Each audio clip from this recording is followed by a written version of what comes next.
I want that fight against Jake Paul.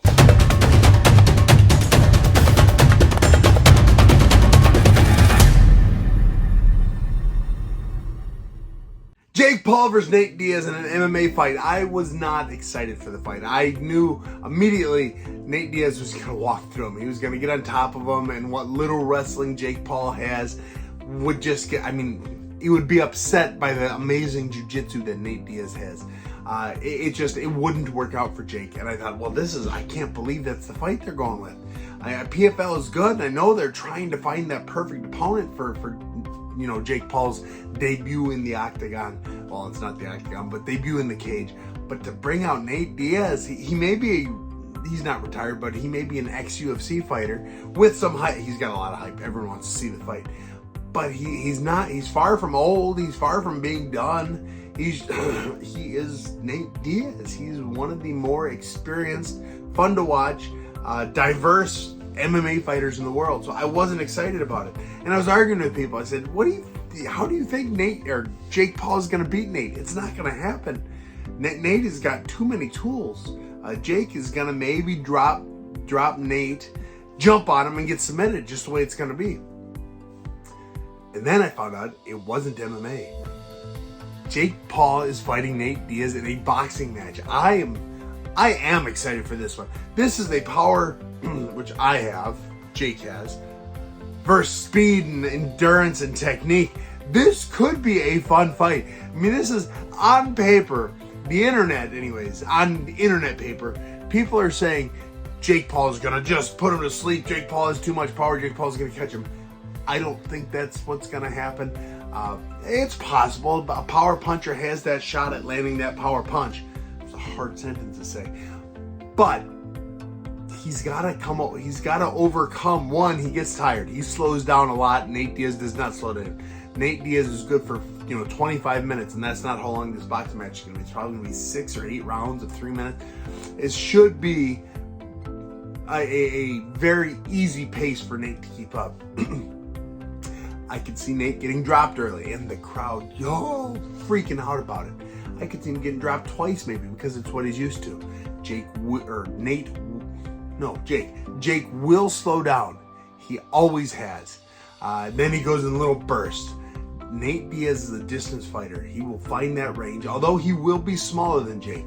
Everyone that fights Jake is smaller than him. It's almost as if he plans that. But I think he's going to be able to keep Jake at range. He's going to outland him. 1,000 to 1, I think it's going to be. Bob from every different angle, like the Diaz brothers both like to do. Not a lot of power, but I think at the end of the fight, Jake Paul is going to know he was in a fight. Now, is that enough to beat Nate Diaz, or is that Nate Diaz enough to beat Jake Paul? Because don't get me wrong, I do think Nate Diaz is going to be dropped. I think he won't be finished. It's not going to be a one-hitter quitter. Jake doesn't have that kind of power, but he's got enough power. He's going to hit him. He's going to put him on his butt, get the 8 count, get back up. In boxing, automatic 10-8 round if he continues winning the round, Jake. How does Nate Diaz overcome the power? With the volume. Just keep up that pace. Pop, pop, pop, pop, pop, pop, pop. It will work. It will frustrate Jake. Jake will start overextending that hook that he likes to throw. He will stop going to the body. His footwork will get worse. He'll start getting tagged up.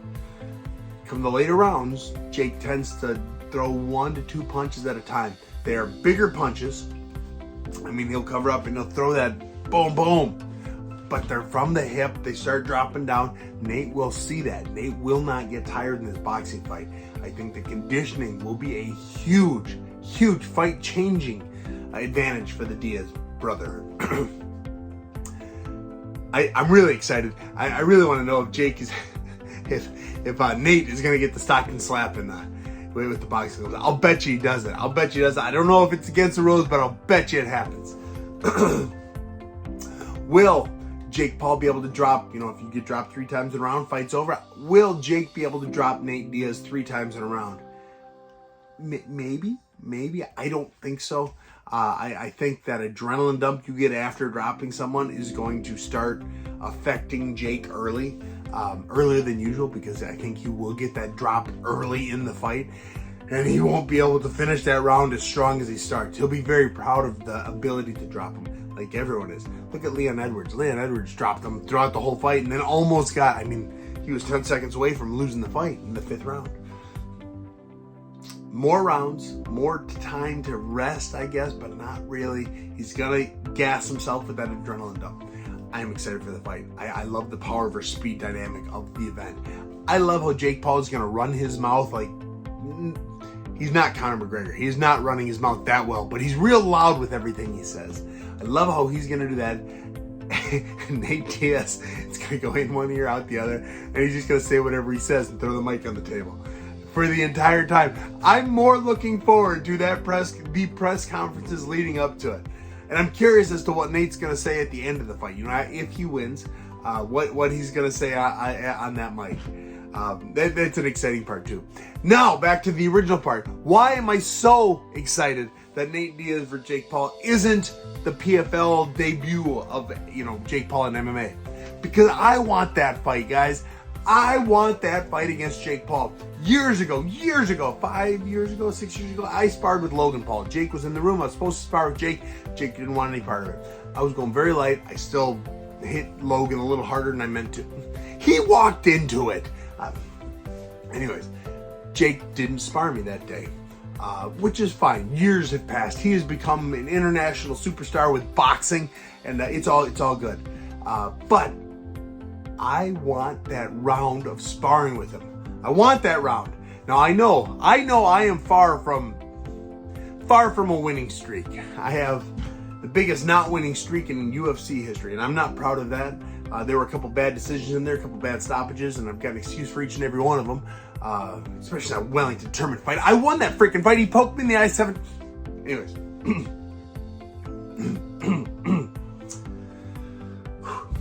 I'm back in the cage May 27th. The video before this, shows you everything. We'll tell you everything that I've got coming up and what I'm getting ready to do. And that explains who I'm fighting. I'm fighting May 27th. I'm getting back in that winning circle.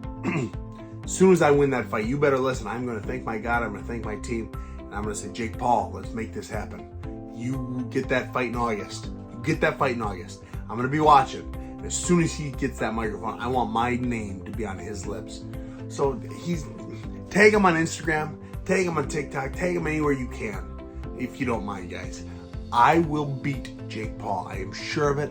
I think it'll be a fun fight. I think there's not a person on the planet that will sell that fight better than he and I. He is the heel and I am the face. Although if you call yourself the face, you're not the face, so maybe I'm the heel. 2 heels? Is that what? We might be 2 heels, Jake Paul and I. I don't know. I will bend over backwards selling that fight. I will put on the performance of the lifetime. I will give the people what they want to see. And that it's one of the fun parts of about being UFC fighter Smiling Sam. Every gym I go into, it is one of the first few questions they ask me. So, you gonna fight Jake Paul? You think it's a good fight? People are talking about the fight. They are, and it's not. It's the chances of it happening are slim, unless you guys tweet and tag Instagram enough times. Show the promotion that it's something they want. Jake Paul really is a good YouTuber. He's a great YouTuber. He listens to the fans. He listens to people and what they want to see. If you guys help me get up there, just put me in his windshield. Let him see me coming, because I'm coming. I'm going to get that mic May 27th after I win. Back in that winner circle. I'm calling Jake Paul out. You guys watch. B2FS, that's where I'm fighting. I'll be on FUBU, F-O-B-U. I'll be on Fight TV as well. May 27th. It's going to be a hell of a fight. I'm going to get that victory. I'm going to get Jake Paul's name spewed into that microphone. And then I'm going to be looking for him in August. It's going to happen. It's a fight that makes sense. I'm not the killer I once was. I'm an ex-UFC fighter. I still have a lot of talent, a lot of skill. I am his size-ish. I will be his size. And we will have just a hell of a time doing it. I would love to get that sparring match that he declined me years ago. Probably for good reason. But power to him. I'm looking forward to his fight again. It's funny. I've never been a huge boxing guy. I've been an MMA guy. Now I've seen like 9 boxing fights. And almost all of them have been Paul brothers. I'm apparently the Paul brothers' biggest fan when it comes to boxing. Thanks for watching, guys. Thanks for following along. Thanks for tagging anyone and everyone you can. Love you all. And I'll see you in that octagon. Then I'll see you in the ring. Let's go, Jake Paul.